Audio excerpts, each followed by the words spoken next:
भी अफ्रीका के खिलाफ T20 सीरीज का आगाज शिकस्त से हुआ है और अब आगे आगे देखते हैं क्या होता है। पिंडी में खेले गए पहले T20 मैच में जनूबी अफ्रीका ने पाकिस्तान को 55 रन के बड़े मार्जिन से शिकस्त दी है। अफसोस की बात तो यह है कि ना बॉलिंग अच्छी हुई हमारी, ना बैटिंग अच्छी हुई। शुरू में हमारी बॉलिंग बिल्कुल अच्छी नहीं थी, बाय द एंड हमने बॉलिंग में भी कैचअप किया, लाइन और लेंथ भी हमारी वापस आ गई। कौमी टीम 20 ओवर भी ऑल्दो पूरे नहीं कर सकी और 55 रन के बड़े मार्जिन से हम ये मैच हार गए हैं।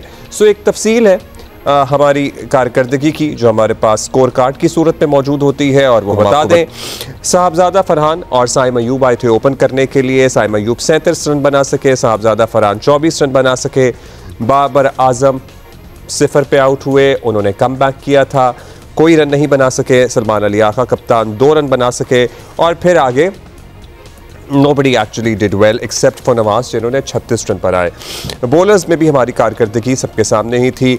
शाहीन आफरीदी की लाइन और लेंथ का मसला नज़र आया और बाकी बहुत सारे इशूज़ थे। भट्टी साहब और सैयद याहिया हुसैनी हमारे साथ दोनों मौजूद हैं, सो दोनों को कहेंगे खुशामदीद।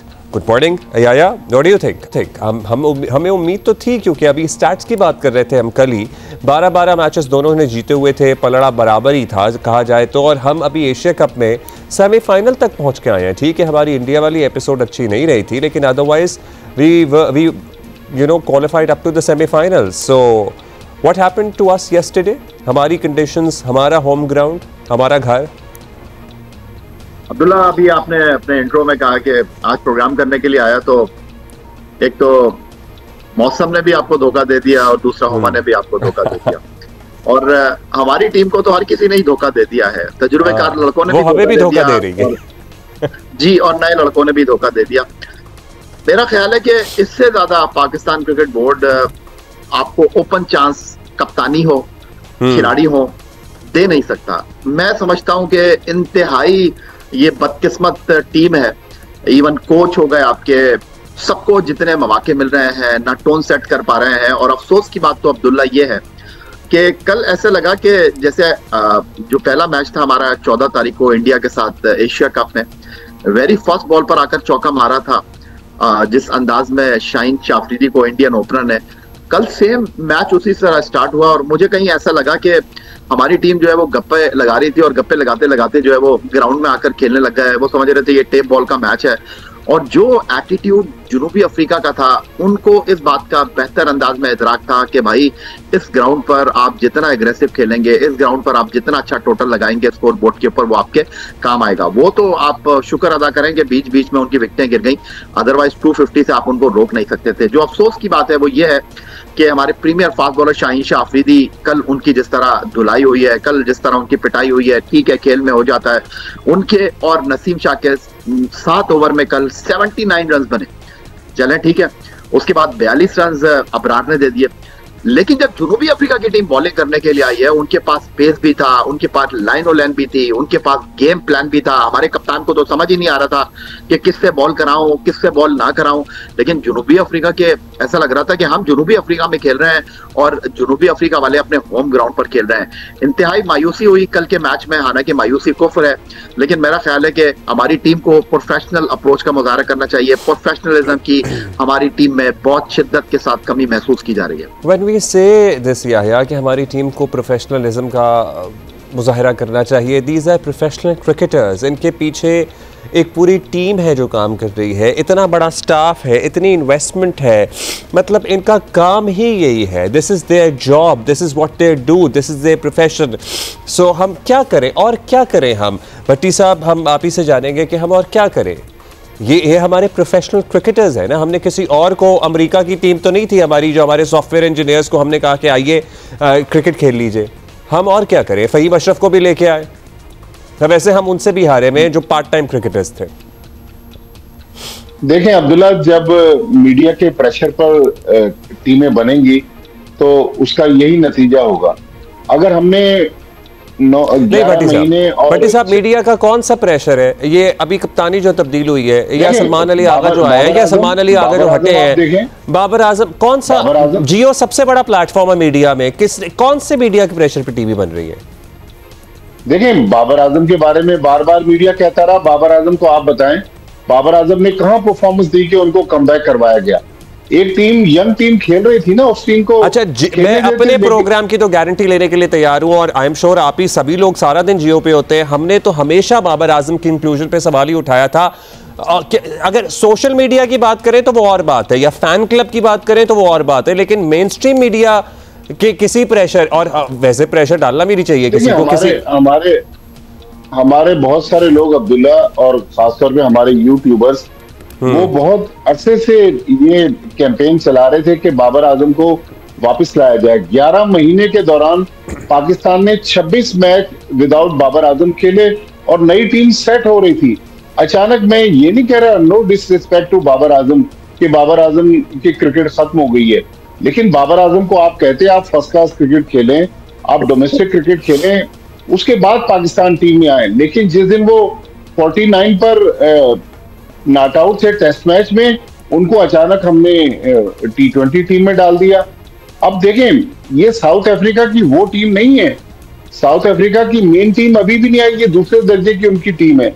लेकिन उन्होंने हमारे ग्राउंड पर हमें जिस अंदाज में हराया, और देखें, बाबर आजम वो बाबर आजम लग ही नहीं रहे थे। जिस तरह कल उनको कॉर्बन वॉल्श ने आउट किया, फील्डिंग में उनसे कैच भी ड्रॉप हुआ, लग रहा था कि वो भी कहीं ना कहीं नफसियाती दबाव का शिकार है। फिर टीम सिलेक्शन में आप देखें, फहीम अशरफ ना पूरे बैट्समैन हैं, ना कप्तान उनको एक ओवर बॉलिंग दे रहे हैं, तो भाई फहीम अशरफ को उनकी क्या जगह थी? वैसे उन्हें खिलाया गया, लेकिन उन्हें कोई बॉल नहीं दी गई, और बैटिंग तो उनसे हुई नहीं, जाहिर है बैटिंग हुई नहीं। तो अब्दुल समद एक यंगस्टर है, डोमेस्टिक में बड़ी उसने परफॉर्मेंस दी हुई, अब्दुल समद को खिलाना चाहिए। देखें, world cup, T20 world cup अब 3 महीने बाद होना है इंडिया और श्रीलंका में।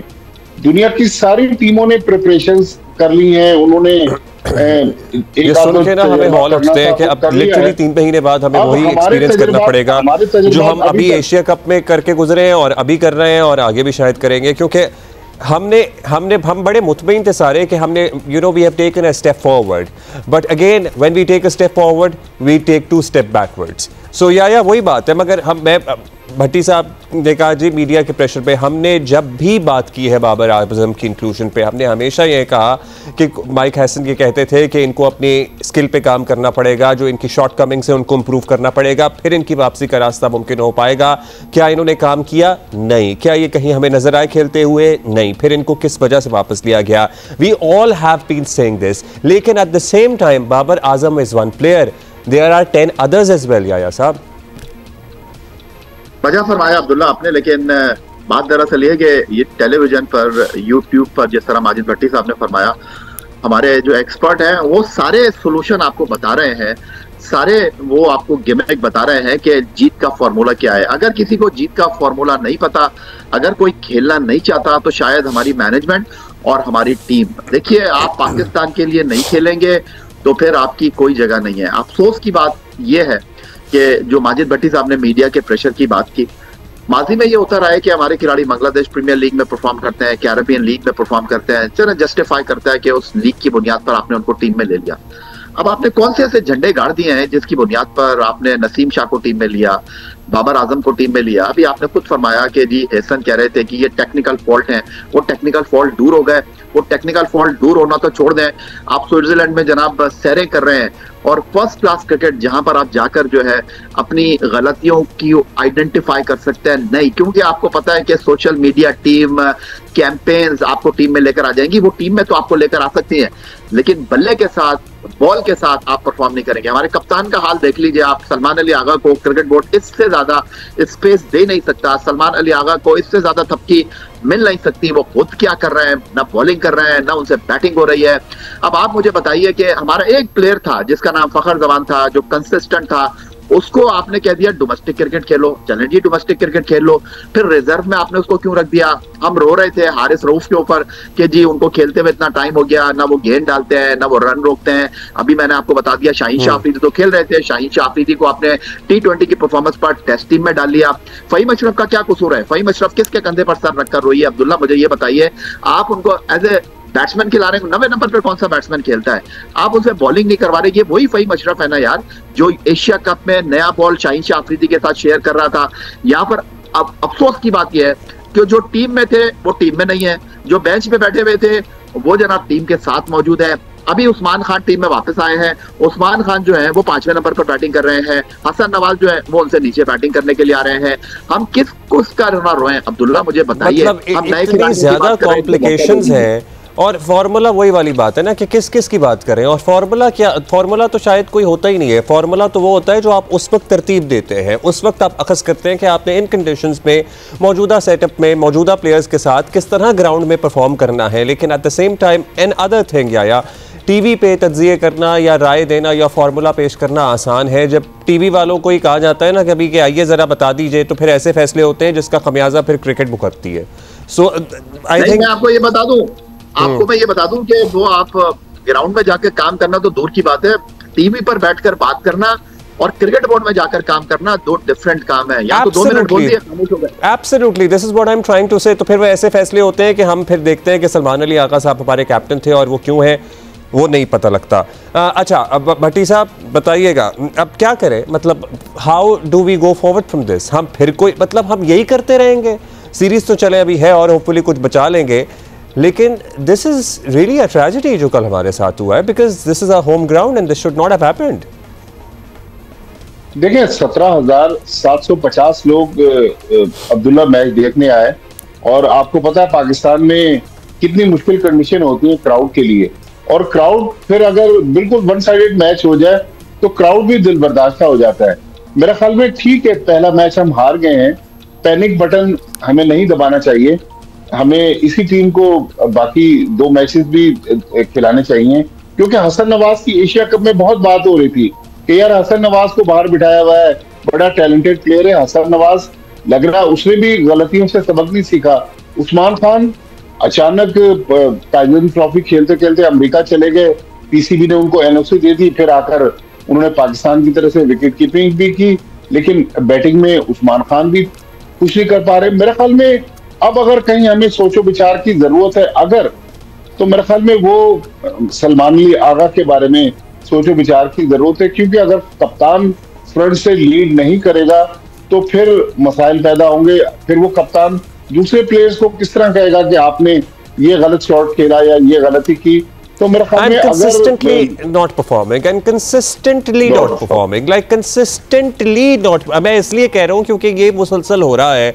और इससे पहले हम सभी जब ये डिस्कस कर रहे थे, जब इन्होंने शाहीन को कैप्टन बनाया, और शायद पीसीबी के अपने भी लोग ये समझते हैं, आई वंडर फिर ये फैसला क्यों लिया गया कि सलमान की जगह probably somebody else should have been the captain, और probably Shaheen would have been the captain for T20 format instead of one day ODI format। बिल्कुल, देखें अब एक और हमारे उस्मान तारिक स्पिनर पाकिस्तान टीम में आए हैं, उनको हमने कैरिबियन लीग की परफॉर्मेंस पर पाकिस्तान टीम में सिलेक्ट कर लिया। सुफियान मुकीम जिनका बहुत ज्यादा चर्चा रहा कुछ हफ्ते पहले, अब सुफियान मुकीम टीम में नहीं है। तो मेरे ख्याल में सिलेक्शन कमेटी को भी सोचने की जरूरत है कि अब ये टाइम नहीं है, अब तजर्बात का टाइम गुजर गया, अब बिल्कुल वर्ल्ड कप सर के ऊपर आ गया। ये तजर्बात तो पता नहीं, हम जो कंसिस्टेंसी एक्सपेक्ट कर रहे थे कि हम एशिया कप के बाद ठीक है जी कंसिस्टेंसी रहेगी, लेकिन उसके बाद जो चेंजेस की गई हैं they have not been fruitful to us. या आप बताइएगा प्लीज़ हमारी कॉन्वर्सेशन में, एक तो ऐड भी कीजिए, फिर दूसरा ये कि do you have any news? Mohammad Rizwan साहब कह रहे हैं जी सेंट्रल कॉन्ट्रैक्ट पे उन्हें रिजर्वेशंस है, उन्होंने क्या रिजर्वेशंस अपनी जाहिर की हैं? देखिए अब्दुल्ला, कल मैच से पहले जो ब्रेकिंग न्यूज चली, हेडलाइन चली मोहम्मद रिजवान के हवाले से, वो वैसे ही बड़ी चर्चा में है जब से उनको वनडे टीम की कप्तानी से हटाया गया है। ठीक है या गलत है, ये क्रिकेट बोर्ड का सवाबदीदी इख्तियार है किसको कप्तान रखना है, किसको कप्तान नहीं रखना। उन्होंने इस रिजवान को कप्तान बनाया, उन्होंने ही हटाया। अब ये जो सेंट्रल कॉन्ट्रैक्ट का इशू सामने आया है कि रिजवान ने जो है वो साइन नहीं किया। अमूमन होता यही है कि Pakistan cricket board central contract जो है वो जुलाई से जून तक अनाउंस करता है, लेट अनाउंस करता है, फिर खिलाड़ी भी मशवरा करते हैं। वैसे मशवरा माजरत के साथ क्या मशवरा करते हैं, कोई कानूनी मशवरा नहीं लेते और हर सफ़े पर वो 40-42 सफे का कॉन्ट्रैक्ट होता है उस पर साइन कर देते हैं, उनको पता ही नहीं होता। जब क्रिकेट बोर्ड को उनकी गर्दन दबोचना होता है वो दबोच लेता है। ये सिंपल फॉर्मूला है। रिजवान के हवाले से उनके बारे में कहा यह जा रहा है कि जी उन्होंने क्रिकेट बोर्ड से ये सवाल पूछा है कि आप मुझे ये बताइए कि मुझे ए कैटेगरी में क्यों नहीं रखा, आपने मुझे T20 टीम से क्यों निकाला, आपने मुझे उन्होंने बेसिकली प्राइमरीली ए कैटेगरी मांगी है। अच्छा, तो मैं इसका आपको वाहिद सोल्यूशन बता देता हूं ना। क्रिकेट बोर्ड ब्लैकमेल तो नहीं होगा, ये क्रिकेट बोर्ड का इख्तियार है, जो उनका थिंक टैंक है, किसको रखना है किसको नहीं रखना।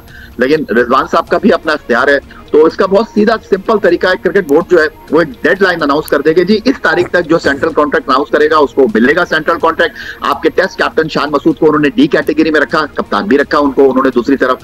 लेकिन अगर रिजवान कॉन्ट्रैक्ट साइन नहीं करना चाहते कोई बात नहीं, रिजवान साइन नहीं करें कॉन्ट्रैक्ट पाकिस्तान क्रिकेट बोर्ड का। पाकिस्तान क्रिकेट बोर्ड को भी इसको पॉजिटिव लेना चाहिए। दुनिया में ऐसी बहुत सारी पॉइंट। अच्छा, 3 महीने बाद अब आगे बड़े बड़े जी जी जी प्लीज। तो दुनिया में बहुत सारी मिसालें हैं कि खिलाड़ी अपने क्रिकेट बोर्ड का सेंट्रल कॉन्ट्रैक्ट अनाउंस साइन नहीं करते। लेकिन एक चीज मैं आपको बता दूं, रिजवान सेंट्रल कॉन्ट्रैक्ट अनाउंस नहीं करेंगे तो वो आजाद नहीं हो जाएंगे। वो ऐसा नहीं होगा कि किसी भी लीग में जाके खेल लेंगे, उनको पाकिस्तान क्रिकेट बोर्ड का एनओसी चाहिए होगा। हसन खान बिग बैश में खेल रहे हैं, रहते अमेरिका में, लेकिन एनओसी उनको पाकिस्तान क्रिकेट बोर्ड ने दिया।